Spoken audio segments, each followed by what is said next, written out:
आज हम बात करेंगे बेसिक इकोनॉमिक कॉन्सेप्ट के बारे में।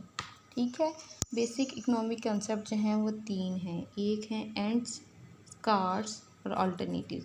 ये तीनों जो एक कॉन्सेप्ट निकले हैं वो प्रोफेसर रॉबिन्स की डेफिनेशन से निकले हैं। यानी कि इंसान की जो ज़रूरियात हैं वो ना ख़त्म होने वाली हैं, लेकिन उसके पास जो रिसोर्स हैं वो स्कार्स हैं। और अगर इंसान को अपनी ख्वाहिशात, अपनी वांट्स को पूरा करना है, अपनी अर्न्स को पूरा करना है, तो उसको अल्टरनेटिव्स करने पड़ते हैं। यानी कि उसको एक चीज़ की ख्वाहिश को पूरा करने के लिए दूसरी की कुर्बानी देनी पड़ेगी। ठीक है, तो इन सब बातों से प्रोफेसर रॉबिन्सन ने जब ये डेफिनेशन दी थी तो उस डेफिनेशन में से ये बेसिकली तीन बातें निकली थी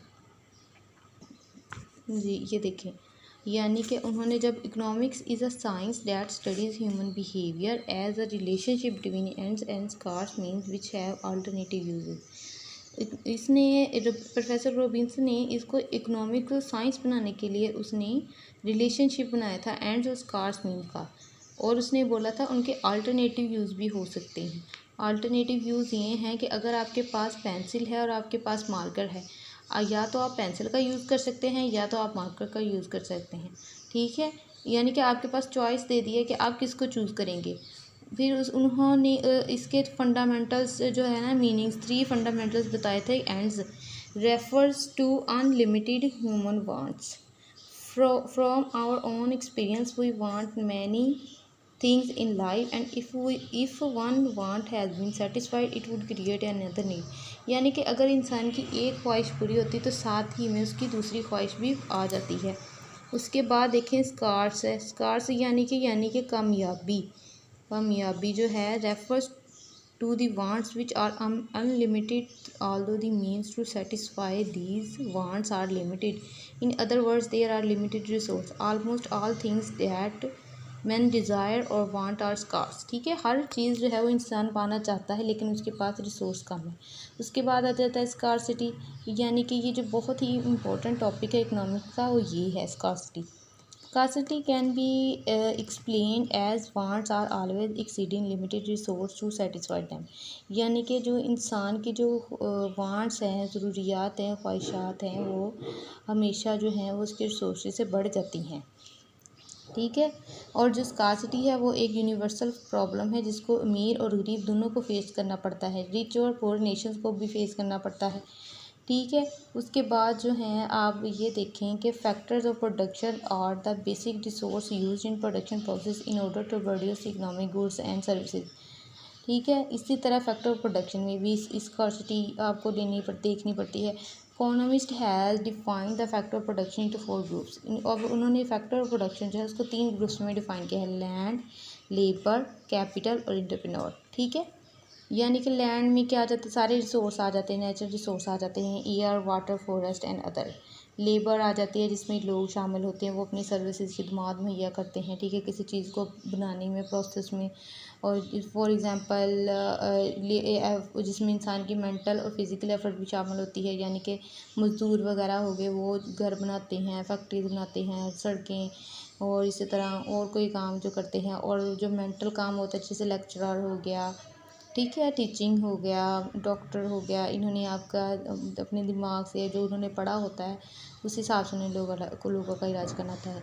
उसके बाद कैपिटल आ गया, एंटरप्रेन्योर। कैपिटल सरमाया। ठीक है, कैपिटल यानी कि अगर हम कह दें सरमाया यानी कि पैसा, यानी कि पैसे की वो शक्ल जिससे इंसान मज़ीद पैसा बना सके।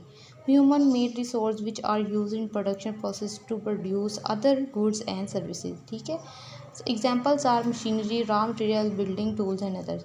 यानी कि मशीनरी जो है, रॉ मटेरियल्स हो गया, बिल्डिंग टूल्स, ये वगैरह, इससे हम मज़ीद पैसा बना सकते हैं। जब हम पैसे से मज़ीद पैसा बनाएं जिन चीज़ों से, वो सरमाया कहलाता है। एंटरप्रेन्योर क्या होता है, आज ये जो इजारादार सॉरी नहीं, ये जो सरमायाकारी करता है, human ability to combine land, labour and capital to develop production of goods and services.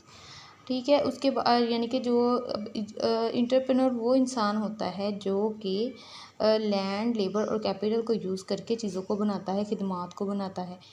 Choices ये है कि when there is scarcity choices has to be made, everyone can not have what he और she wants, so they have to choose from the available alternative. Individuals and firms, government make decision to choose from many alternatives. Choice alternatives ये है कि इंसान को अपना एक चीज़ को लेने के लिए दूसरी चीज़ को छोड़नी पड़ती है, ठीक है। यानी कि अगर एक बंदे को चाय और कॉफ़ी, या तो चाय पी सकता है या वो कॉफ़ी पी सकता है, ठीक है। लेकिन अगर उसको चाय में चॉइस करना पड़े कि एक लेनी है, तो वो उसकी अपनी मर्ज़ी के, चाहे वो चाय ले ले या कॉफ़ी ले ले। अपॉर्चुनिटी कॉस्ट क्या होती है? Opportunity cost can be defined as the second best alternative that has to be forgone for another choice which gives more satisfaction. यानी कि इंसान के पास अगर टी है और कॉफ़ी है, ठीक है, अब ये इंसान के ऊपर डिपेंड करता है कि उसको मोर सेटिस्फेक्शन कौन दे रहा है, ये दे रही है या टी दे रही है। अगर वो कॉफ़ी लेगा तो उसको टी छोड़नी पड़ेगी, या अगर वो टी लेगा तो उसको कॉफ़ी को छोड़ना पड़ेगा। In other words, opportunity cost the cost of one choice in terms of best foregone alternative.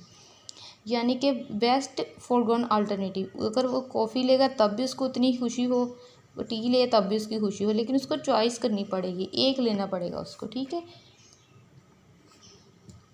समझ आ गई आप लोगों को इतनी? अगर आपको इसमें से कुछ ना समझ आए तो आप मुझे ज़रूर बताइएगा, इंशाल्लाह हम उसको मज़ीद अच्छा आपको बताने की कोशिश करेंगे। उम्मीद है आपको इस इकनॉमिक के बेसिक इकनॉमिक कॉन्सेप्ट कौन कौन से हैं, एंड स्कार्स, और उसके बाद हैं हमारे अल्टरनेटिव्स हैं, ठीक है। ये आप अच्छी तरह से देखें, समझें, और अगर आपको ना समझ आए आप दोबारा कमेंट करिए, हम आपको मज़ीद इसको एक्सप्लेन करेंगे। और मेरा मकसद ये है कि मैं क्योंकि हमारे मुल्क के हालात इतने बुरे होते जा रहे हैं कि महंगाई इतनी बढ़ रही है, लोगों को लिए एजुकेशन हासिल करना इतना मुश्किल हो रहा है। तो मेरी कोशिश ये है कि मैं आप लोगों को जितना हो सके अपना नॉलेज डिलीवर कर सकूं, और ताकि मेरे साथ साथ दूसरे लोगों का अपना भला कुल का भला। तो उम्मीद है आप लोग इस बात पे ज़रूर ध्यान देंगे और बात को समझेंगे। अपना ख्याल रखिए। अल्लाह हाफिज़।